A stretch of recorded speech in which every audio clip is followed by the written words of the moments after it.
Bom dia, meus amores! Hoje nós vamos falar sobre um assunto muito importante, a biosfera, certo?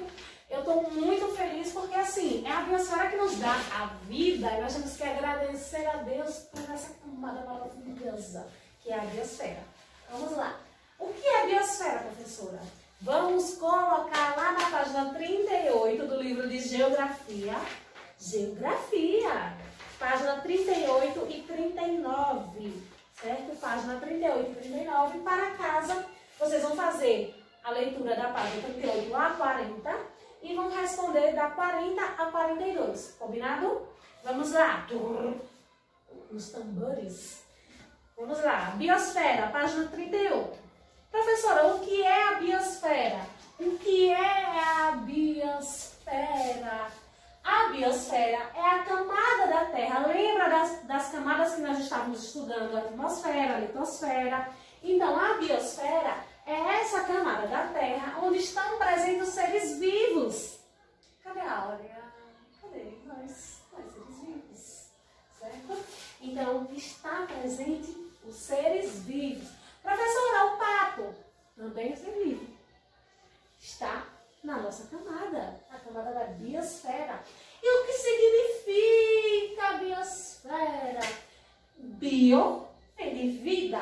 Sempre quando você vai estudar, quando vocês observarem aí a partir do 8º ano, biologia, vocês vão fazer um estudo da vida. Bio, vida, certo? Então, biosfera é a vida na nossa esfera, certo? É o estudo da vida na esfera. Ou seja, é o estudo da camada da Terra, é essa camada da Terra onde estão presentes os seres vivos. Vamos lá. Nela devemos incluir os seres que habitam a atmosfera, a litosfera e a hidrosfera. A palavra aí é biosfera, como eu já disse a vocês, vem do grego que significa bio, vida, e esfera, esfera, certo? Quando analisamos a biosfera, estudamos os seres vivos e o seu ambiente natural, ou seja, seu habitat. Então, quando a gente vai estudar a biosfera, a gente vai estudar os seres vivos e o seu habitat, ou seja, o local que eles vivem, né? Que nós vivemos, que nós fazemos parte da biosfera. O sistema que inclui os elementos vivos e não vivos, o meio ambiente e as relações que estabelece entre si é chamado de ecossistema. Ah, professor, então o que é ecossistema? Aí, meus amores, está falando. Ecossistema é todo aquele sistema que vai incluir os seres vivos, os seres não vivos, os ambientes, os elementos desse ambiente, certo? E todos eles fazem essa relação. Nós temos uma relação com as plantas, nós temos uma relação com as rochas, nós temos relações com seres vivos e seres não vivos. Então, tudo isso é o ecossistema, tá bom? Os ecossistemas são formados pelos fatores bióticos e abióticos. Vamos entender daqui a pouco o que são bióticos e abióticos. Gravem, entendam esses fatores, porque são muito importantes. Vamos lá, continuar. Os fatores bióticos são aqueles ocasionados pela presença dos seres vivos e a sua relação no meio, como os animais, as plantas e os seres humanos. Já os fatores abióticos são os fatores influenciados pelos elementos naturais não vivos, como água, sol, solo, gelo e vento. Nós temos todos esses fatores. Professora, então me explique de uma forma mais fácil o que são fatores abióticos e bióticos. Vamos lá. Fatores bióticos são aqueles que dizem a respeito dos seres vivos, ou seja, seres vivos de uma determinada população. Eu sou um fator abiótico ou biótico? Biótico, porque diz a respeito, bióticos, aos seres vivos. Seres vivos. Certo? Então, nós nós somos fatores bióticos. O pato é um fator biótico? Sim, o pato é um fator biótico. Isso mesmo. Vamos lá. Professora, e abiótico? São seres inaminados, ou seja, são aqueles que contribuem de maneira primordial para nós sobrevivermos. Ou seja, é aqueles que vão contribuir para a nossa sobrevivência, para a sobrevivência dos fatores bióticos. O Sol contribui para a nossa sobrevivência? Sim, então ele é um fator abiótico. O vento contribui para a nossa sobrevivência?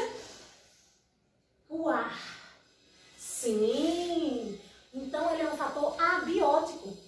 Todos os fatores abióticos, contribuem para a sobrevivência dos fatores bióticos. Ou seja, todos os fatores abióticos contribuem para a nossa sobrevivência e para a sobrevivência de outras espécies. Combinado? É muito importante. Lembre, professora, então os fatores bióticos são mais importantes. Nananina, não. Os fatores bióticos e os fatores abióticos, eles são importantes na mesma forma. Nós temos que focar nos dois, pois sem os fatores abióticos, nós não existiríamos. Nós não teríamos vida, certo? Então, os dois nós temos que focar nos dois quando nós estivermos estudando, tá bom? Vamos lá para um exemplo de fator abiótico. A quantidade de alimento. Alimento. Quando eu falo alimento, a gente está pensando na nossa alimentação. Então, a quantidade de alimentos é um fator abiótico que contribui para a nossa sobrevivência dos bióticos. Então, é muito importante focar nos dois, tá vendo? Vamos lá. Então, os fatores, certo? Eles devem ter uma relação de equilíbrio, pois se qualquer um dos seres, se qualquer um dos seus elementos for muito alterado, o ecossistema fica desequilibrado. Ou seja, essa relação entre os seres vivos, essa relação entre esses fatores abióticos e bióticos, eles ficam desequilibrados. Por exemplo, eu tenho pouca alimentação para muita gente. E aí? Muita gente vai passar fome, vai morrer de fome. Então, nós temos aí esse desequilíbrio, o ecossistema, ó. Então, nós temos que focar nos dois. Quantidade de alimento, quantidade de população, quantidade de pessoas, seres vivos, equilibrado. Equilíbrio é tudo. Podem ter certeza. Os seres humanos vivem em quase todos os lugares do planeta, porque conseguem se adaptar a ambientes bastante diversos. Com certeza. E essa adaptação se dá por meio da modificação dos espaços para torná-los adequados às suas necessidades. Algumas dessas mudanças alteram a biosfera. E isso aí pode alterar de forma positiva, certo? Como a prática da agricultura e utilização da energia solar. Por exemplo, nós estudamos a questão da eletricidade e sabemos o quanto, quando nós vamos colocar uma fonte de energia baseada na água, né, na força da água, temos a construção da hidrelétrica e tudo mais, e isso altera muito aquele espaço, né? Então vai desmatar, os seres vão morrer, que o habitat, aqueles seres vivos vão perder o seu habitat, né? Então isso vai causar uma forma negativa.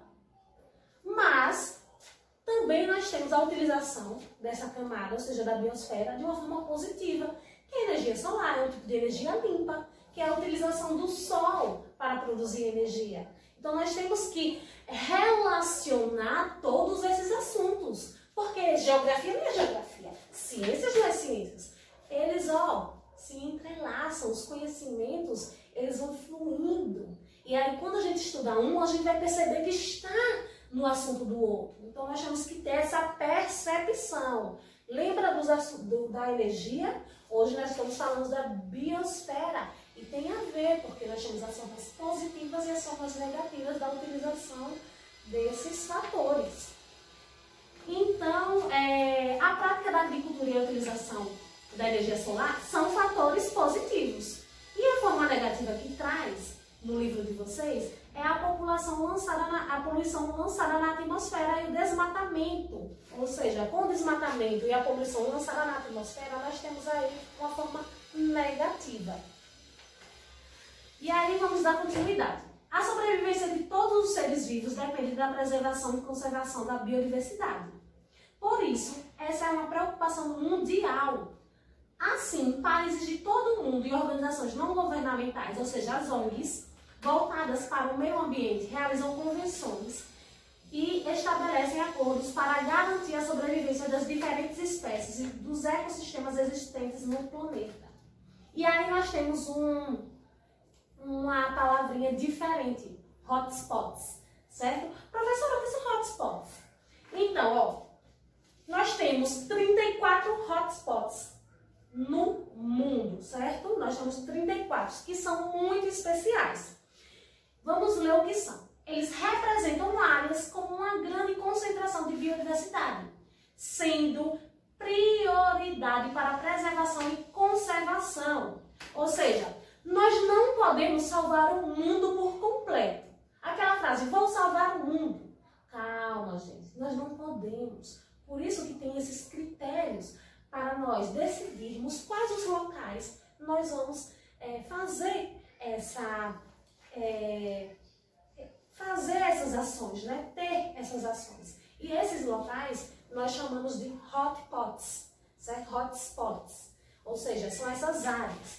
E quais são os critérios, professora, para dizer aquela área é importante? Os critérios são ter ao menos 1.500 espécies de plantas endêmicas. Endêmicas? Plantas endêmicas? O que é endêmicas, professora? Tanta palavra nova. Ó, endêmicas são espécies que podem ser encontradas em uma área e em nenhum outro local. Nós temos o exemplo da tartaruga. Tem tartarugas que só existem em um local, espécies de tartaruga que só existem em um local. Se elas morrerem, ou se tiver extinção dessas tartarugas, ou se elas morrerem, nós teremos a extinção dessas tartarugas, ou seja, não existirá mais. Então, esse é um dos critérios. Nos locais tem que ter 1.500 espécies endêmicas, ou seja, que são raras, tá bom? E o segundo critério é ter ao menos 70% do habitat perdido. Nós vemos aí o desmatamento da Mata Atlântica, da Mata Atlântica, certo? Nós temos o desmatamento da Mata Atlântica. E aí é um fator, ele entra como hotspots. Por quê? A Mata Atlântica tem muitas espécies diferentes que só existem na Mata Atlântica.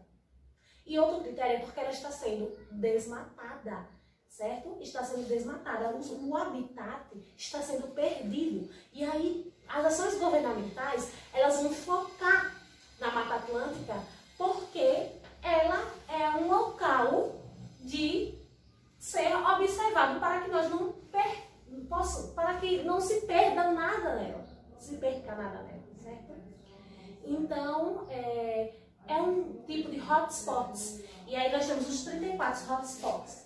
Professora, mas por que os critérios são plantas? Veja, os animais, porque para ser um desculpa, viu? Para ser um hotspots, precisa ser 1.500 espécies de plantas, certo? Por quê? Por que plantas? Por quê? Esse questionamento sempre vem dos alunos. Por quê? Os animais vão aonde tem as plantas, certo? Os animais estão onde tem as plantas. As plantas são produtores primários, certo? Nós temos também a base de redes de vida. As plantas é uma base de rede de vida. É um ciclo, né? E aí, ela é uma base, ela atrai a vida. Então, ela é vida. Então, o hotspots tem a ver tem esses critérios baseados nas plantas, porque as plantas são vida. Ai, meu Deus! Então, nós temos aí todos os 34 hotspots, muitos especiais, que nós temos que observar, olhar e preservar mesmo nesses locais, porque está sendo destruído, não está sendo conservado. E é necessário ter a preservação e a conservação para que nosso ecossistema esteja equilibrado, tanto os fatores bióticos e abióticos, eles precisam estar equilibrados, certo? Para a nossa biosfera, tá bom? Então vamos lá. Vocês vão ler na página 40 sobre as reservas ambientais e vão responder a página 40 a 42. E essa fica a nossa aula, que eu amo biosfera, certo? Essa biosfera maravilhosa.